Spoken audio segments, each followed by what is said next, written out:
approaches for the way in which we would try to stimulate specific research.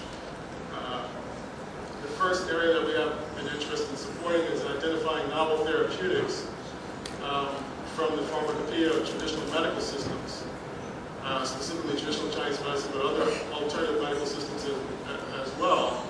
And certainly this audience would be well aware that there are many compounds that have come out of traditional, or put it better, certain various compounds that have come out of plant products, many of which are used in traditional herbal systems. Bimlastin and Kristen both came out of plants that have been used actively for treatment of diabetes in certain medical systems. Other compounds such as podophytoxin, which actually was too toxic to take into systemic therapy, but was used by early American and Asian cultures for skin, for warts, and perhaps skin cancers. And other compounds such as camptothecins come out of products that have been used in traditional Chinese medicine. There's also products such as paclitaxel that, though they were identified through random screening approaches, had also been used in traditional medical systems. And then even non-herbal products such as arsenic trioxide, which many know has been used in acute leukemia and is used in the United States even now, which came out of traditional medical systems. Sorry. I think I have another slide that better goes over that. I just wanted to show that my office actually, about 2 years ago, this month,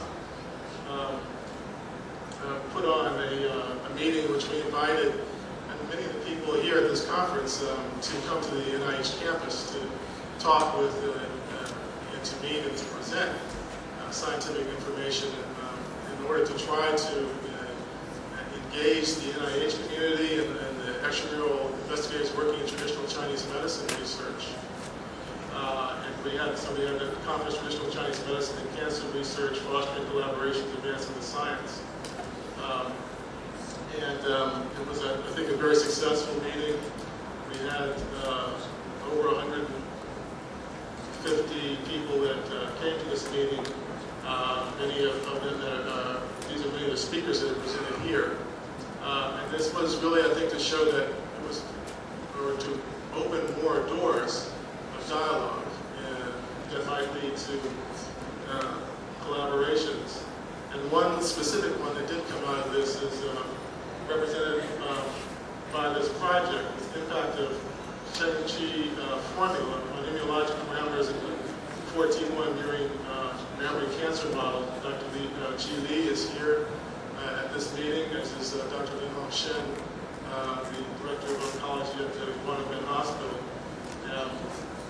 And Dr. Chi Li is working with Dr. Zach Howard at the Laboratory of Molecular Immunoregulation at the NIH, at the NCI campus in Frederick on this project. This came specifically out of that meeting.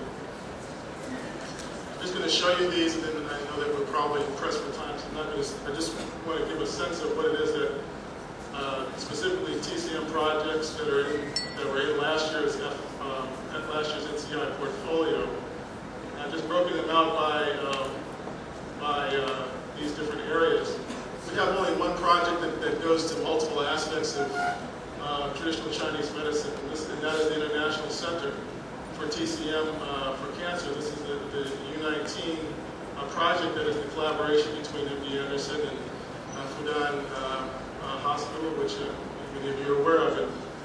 Dr. Cohen is the PI, and Dr. Lu Ming Lu is co-investigator or PI on this as well.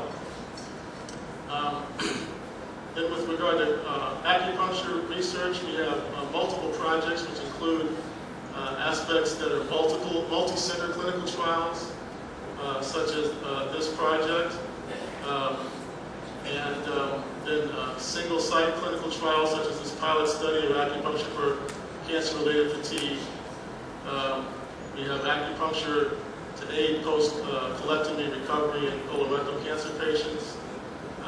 Is at the Memorial Sloan Kettering, Gary Ding. And another multi-center trial looking at acustimulation approach versus pilocarpine for the treatment of radiation-induced xerostomia.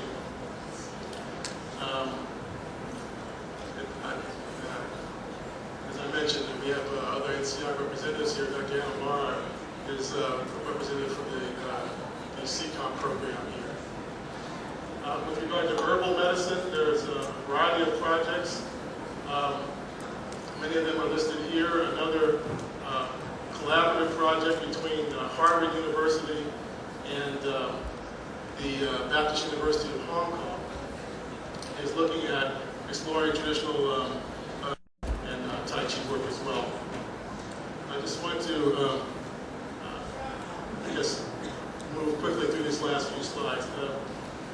The second area of focus that we're working on is in improving the therapeutic ratio of standard and investigational anti-cancer therapeutics. Again, I think that this is an opportunity for traditional Chinese medicine. What we're interested in is approaches that might be used in combination with chemotherapy or radiation therapy. I'm just giving some examples here of things that might augment activity. That either, so by improving the therapeutic index, you either increase the therapeutic effect or decrease the toxic effect.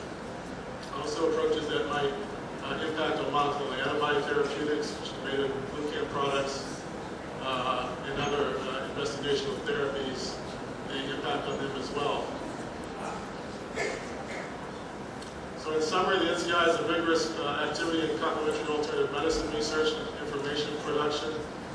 The TCM-related component of the research portfolio is relatively small, but is viewed as presenting important potential opportunities. And the exploration of traditional medical systems for novel cancer therapies is one of the 3 areas of special interest for the OCCAM. So again, I'd like to thank you for this invitation. Happy to answer questions if you have time.